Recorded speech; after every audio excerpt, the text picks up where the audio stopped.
بعضا چنین به نظر می رسد که در این دنیا چیزی نیست که ما رو به حیرت بیاورد یا شوق آور باشد. در دنیا آدمانی هستند که به معجزه باور ندارند و باز هستند کسانی که با معجزه زنده اند. سلام دوستان، با کانال Necatop خوش آمدید. در حالی که امروزه 10 معجزه حقیقی را می بینید که در ابجکتیو کامera ثبت شده‌اند. با این کادرها باور میکنید یا نه خودتان میدونید. بیایید با تماشای کادرها می رویم.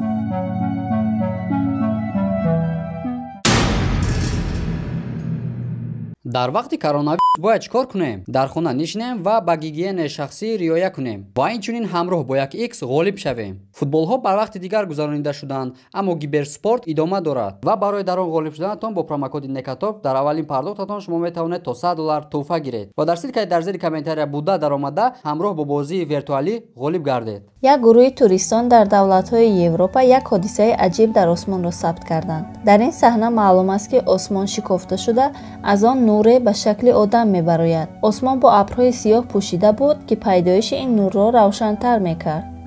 گروه توریستان از این صحنه به حیرت آمدند ولی این حادثه را معجزه نامیدند. تماشابینانی که به این صحنه نگاه میکردند به دو گروه جدا شدند. یک گروه فکر میکردند که این صحنه به قانون طبیعت موافق نمیآید و حقیقتا یک معجزه است و گروه دیگر چنین میحسابیدند که این یک حادثه طبیعی است و یگان چیز عجیبی نیست. یک مرد آرژانتینی با نام عمر مصر میگوید که او صحنه‌ای را ثبت کرده است که جهت مذهبی دارد. یک روز هنگام گشت و گذار در جنگل روی یک درخت روشنی می‌بیند که از دور عیان است. این مرد فکر نکرده تلفنش را گرفته این روشنی را ثبت می‌کند. این نور به شکل آدم مانند است که روی درخت برآمده باشد. اگر به شکل رویش اهمیت دهیم بر روی زن مانندی دارد. اما چی بودن آن را عمر تا حال فهمیده نمی‌تواند ولی می‌داند که این یک معجزه است که به ناگاه ثبت کامera شده است. این رولینگ را جوان به صفحه اینترنتی پرتافته از مردم پرسیده است که این چی بوده می‌تواند. تماشابینانی که آن را دیدند گفتند که آن شاید یگان شکل رنگه یا صورت فرشته باشد. هیچ کس چی بودنش را نفهمید. فقط یک چیز انیق است که این یک معجزه بوده. مرد آرژانتینی توانسته است آن را ثبت کامera کند. در آسمان شهر ریویس روشنی به شکل صلیب یا کرست پیدا شد. آن روزی که آن صلیب پیدا شد باد و هوا خوب نبود. هوا ابری بود و رعد و برق میزد. وقتی هوا گشوده شد اهالی شهر در آسمان این صلیب روشن را دیدند. بعد یک سال در شهر شریعه در کاسترامیا چنین منظره تکرار شد. این صحنه را مردی که صبح به راه برآمده به جای کارش رفتن میخواست ثبت کرده است. این ثبت از درون ماشین است. وقتی نگاه این مرد به آسمان میافتد این منظره را میبیند. زود آن را ثبت میکند. این صلیب در آسمان طول یک چند دقیقه روشنی کرده سپس ناپدید شده میرود.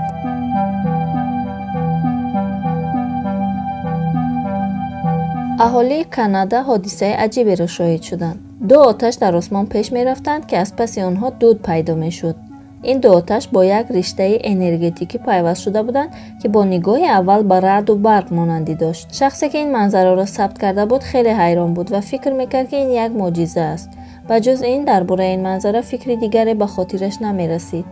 بیشتر کسانی که در اینترنت آن را دیدند این آتش ها را فرشته نامیدند. اهالی سوردلوفسکی پدیده عجیبی را مشاهده کردند. بگاهی روز در آسمان تاریک روشنی سرخ پیدا شد که بعد از آن تمام آسمان زرد رنگ شد. این پدیده چند ثانیه دوام کرد. بعضی ها در این باره فکر میکنند که شاید راکت آدمان فضایی گذشته باشد و بیشتر آدمان این را یک معجزه مینامند.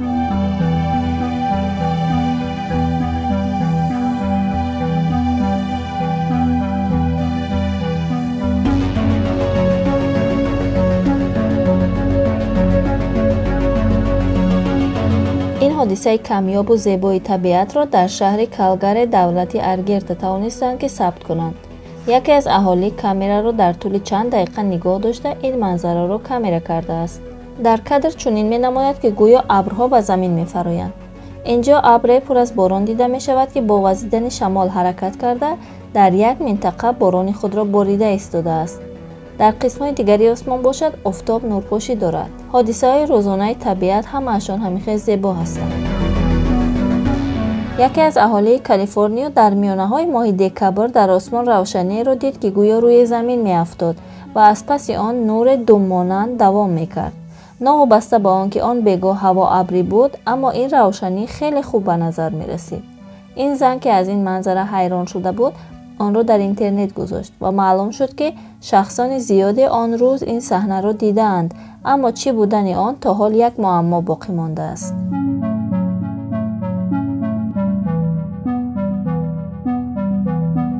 اهالی برزیلیا شاهد یک صحنه زیبای آسمان و طبیعت شدند.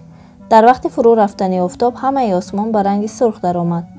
به گفته طبیعت شناسان این یک پدیده عادی است و در فاصله 200 کیلومتری زمین به وقوع می آید. این پدیده خیلی کم پیدا می شود. حرارت هوا در این فاصله خیلی پست، یعنی قریب مینوس 60 درجه سلسیوس است. در این خنکی هوا مولکوله های آب پیوست شده مولکوله های یخ را به وجود می آورند.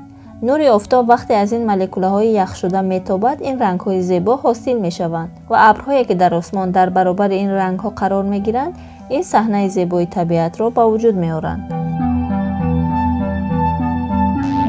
شهروند آمریکایی شهر سانتا ماریا در کالیفرنیا کارلوس جومینگ نام دارد که روشنی نارنجی رنگی عجیبی را در آسمان می بیند که در شب پیدا شده است.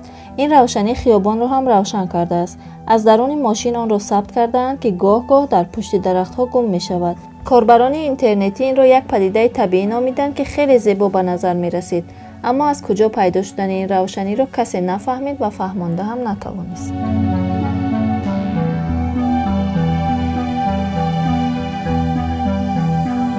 این رسم سال 2018 در یک کنسرت در شتات ایولا گرفته شده است.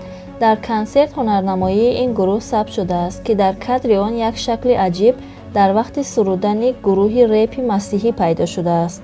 پاستور شخصی است که این کادر را ثبت کرده است و میگوید که این شیء عجیبی روشن یک بار در کادر کامera دیده شده است.